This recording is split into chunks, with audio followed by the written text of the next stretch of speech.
Now, straight off the bat, this isn't just a list of the best guest stars that were ever on Star Trek. Ricardo Montalban. This is a list of those that found their way in kind of strange ways. With that in mind, I'm Sean Ferrick, this is Trek Culture, and here are 10 actors who appeared on Star Trek in unusual ways. Number 10, Christian Slater. Christian Slater was, in 1990, a major Hollywood star, so he could generally have had his pick of whatever project he wanted to do. When Star Trek VI: The Undiscovered Country came along, he had the unique honour of being able to say, "My mom got me the part." Mary Slater was the casting director for the film, and when a scene came that required Captain Sulu to be informed of a communique from Starfleet, she quickly got her son fitted for a monster maroon Starfleet uniform and slotted him into the role.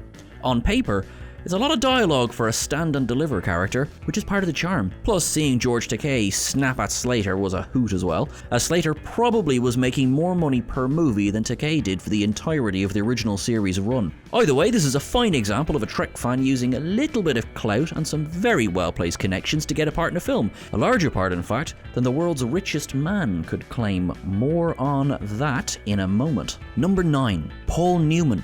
Conspiracy is the first season episode of Star Trek: The Next Generation that is either terrifyingly paranoia-inducing or ludicrously over the top, depending on who you ask. The plot revolves around little insectoids infiltrating the highest reaches of Starfleet Command, attaching themselves, parasite-like, to the base of the victims' brains. And, if the guest star's agent was a good enough negotiator, the stun setting on a phaser would be enough to knock them out. Commander Remick was not so lucky. The character, played by Robert Schenken in all but one scene, was host to the queen of these parasites. It had hollowed out his chest and set up shop, working him like a marionette.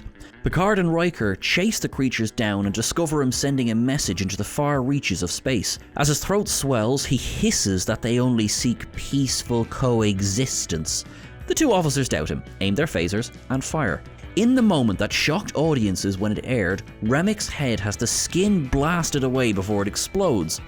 This is the moment where Schenken relinquishes the role to Paul Newman.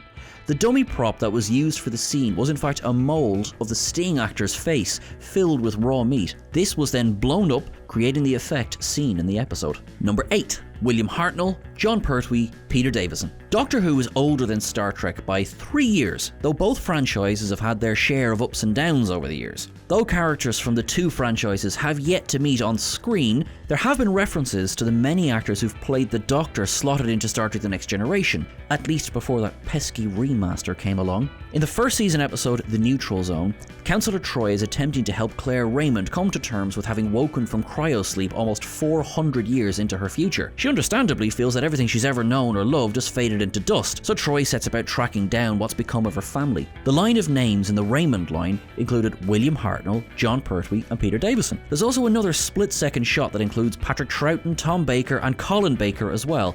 Basically, all of the actors, bar Peter Cushing, who had played the Doctor to that point. It was a clever, rights-safe way of honouring the other science fiction franchise without spelling it out too openly to the audience. Number 7. Jeff Bezos. Jeff Bezos, in one aspect at least, is like many of us when he says that he has been a Star Trek fan since he was a small child. He described calling Paramount Studios and Viacom repeatedly begging them to be let in a Star Trek film. He also stipulated that he would wear any amount of makeup and play any part just so that he could appear on screen. When Star Trek Beyond went into production, Bezos got his wish. Justin Lin got the call, advising him that Bezos had to be in the film. What's more, the role had to be a speaking part, with words that were integral to the overall plot so that it couldn't end up on the cutting room floor. In the end, Bezos gets to say 2 words on screen: speak normally.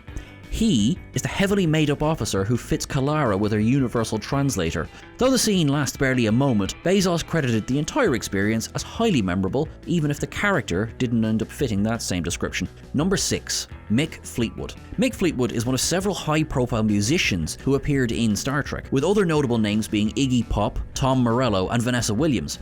However, all of them were able to show their faces for the most part, even if Pop had to don the face-hugging ears of a Vorta to do it. Fleetwood, on the other hand, now he was a huge fan of Star Trek, and when approached, he jumped at the chance to appear, even though the makeup would make him indistinguishable. He joked at the time that he would do whatever was required of him, including shave off his beard, as long as he got to beam up or beam down. The episode in which he appears, Manhunt, is a second season story that revolves mostly around Roxana Troy's search for a mate. Her telepathic abilities manage to uncover the fact that the Antedian diplomats that Fleetwood and his co-star are posing as are actually terrorists with explosives sewn into their costumes. They plan to blow up the conference where the Enterprise is headed toward. The episode is a largely silly affair, with some excellent fish acting by Fleetwood. Number 5. Jane Wiedlin. Jane Wiedlin is best known as being a member of the 80s band The Go-Go's, whose song We Got the Beat was memorably used as the intro for Fast Times at Ridgemont High. She also has formed her own band, Frosted, in the 90s, with the capitalised S and T standing for Star Trek, as she's such a huge Star Trek fan. She appeared on Star Trek IV The Voyage Home, though she technically doesn't appear on screen. Rather, in a case of how far down the rabbit hole we will go, she appears on a screen, on screen. She played Lieutenant or Lieutenant Commander, it's unclear with the insignia, Tryla, who was serving aboard the USS Shepherd when the whale probe disabled them. She's effectively background noise during her appearance, though it can just be discerned that she's sending a distress call and that there is a virus aboard the ship that was contained, though now is ravaging the ship's crew. She further stated that life support reserves would only last another 8 hours, and at that point, the situation was looking pretty grim for her ship. Number 4. Will Wheaton. Will Wheaton was of course Wesley Crusher, the first child to serve aboard the Enterprise D. Audiences were not fond of him during the first season, though this was due to a mix of poorly written dialogue and a propensity for Roddenberry to insist on Wesley somehow saving the day. Basically, he was the annoying kid in class who always happens to be right, pissing off everyone around them. Wheaton elected to leave the show in the 4th season, believing that a brighter future awaited him in the movies. Unfortunately, this dream didn't pan out. He would struggle for much of the 90s between acting roles and personal issues, though in the noughties, he has made a solid home for himself on television as a writer and as a presenter. In 2009, he returned to Star Trek, though anyone could be forgiven for not recognising him. He gave his voice to several of the Romulans serving aboard the Narada, taking orders from Eric Bana's Nero. It was a fun choice of casting, as was Joe Quinto, Zachary Quinto's brother, who plays a Romulan, though he actually gets to show his face in the film. Number 3. Stephen Hawking. Stephen Hawking's appearance in Star Trek is unusual in that he is, to date, the only person to ever appear in Star Trek and plays themselves on screen. His fellow holograms in this scene with Data, Sir Isaac Newton and Albert Einstein, were, shockingly, played by actors. His guest starring role came about while he was due to tour Paramount Studios on a promotional tour for his book, A Brief History of Time. During his tour, he asked to visit the Star Trek The Next Generation set. He was helped into the captain's chair, after which he commented that it was a lot more comfortable and a lot more powerful than his own chair. While touring the main engineering set, he looked at the warp core and quipped, "I'm working on that." After this visit, he asked if he could appear on the show. Naran Shankar recalled that there was a lot of pondering on set as to how best to write the most profound scene for him to appear in. Eventually, the poker game won. Brent Spiner recalled working with Hawking as being one of his favourite experiences in all of Star Trek. Hawking was even able to get some jabs in at Einstein. When he reveals his winning hand, he gloats, "Wrong again, Albert," which alludes to the fact that Hawking had disproved several of Einstein's theories in the course of his career. Number 2. Sean Connery. Okay, straight up, this is a bit of a cheat. Sean Connery was originally approached for the role of Sybok in Star Trek V The Final Frontier. He turned the movie down as he was busy making Indiana Jones and the Last Crusade at the time, so Lawrence Luckenbill stepped in instead. Whatever our thoughts on the film as a whole, there is no denying that Luckenbill gives a fantastic performance as the emotional half-brother, fully Vulcan brother of Spock. However, Sean Connery is still in the film, technically. For almost the entire movie, Sybok is searching for what the Terrans call Eden, the Romulans called Vortivore, the Klingons called Q-2, and the Vulcans call Shakari. Shakari, as in Sean Connery, but broken up. That's right, the movie spends most of its plot chasing the actor who turned down the role of the Prophet. It was the writer's way of including him in the film while not actually having the man appear. Now, considering the reception that Star Trek V got on release, it's unclear if Connery ever felt particularly fond of this tribute. Number 1. James Brown. Star Trek V The Final Frontier is wonderful. It is so over the top and crazy that it actually makes for a very enjoyable watch. While its placement in the rankings of Star Trek films in general is a bit dodge, there's no denying that there's a lot happening here, from tips of the hat spies to vocal cameos from legendary singers.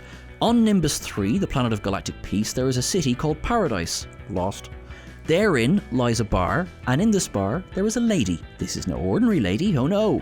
She's a three-breasted cat person, though she has been confirmed to be neither a Kzinti nor a Cation. She is, however, a bloody good singer, with her powerful voice shocking Captain Kirk as she jumps at him to attack him. She does have a little help in this regard. For Star Trek V, Mark Mangini, who was in charge of special effects, God help him, created sounds for the dangerous Catwoman by mixing real cat noises with distorted James Brown screams. Though the famous singer doesn't appear in person, his vocals are unmistakable as she screeches her way to a watery doom.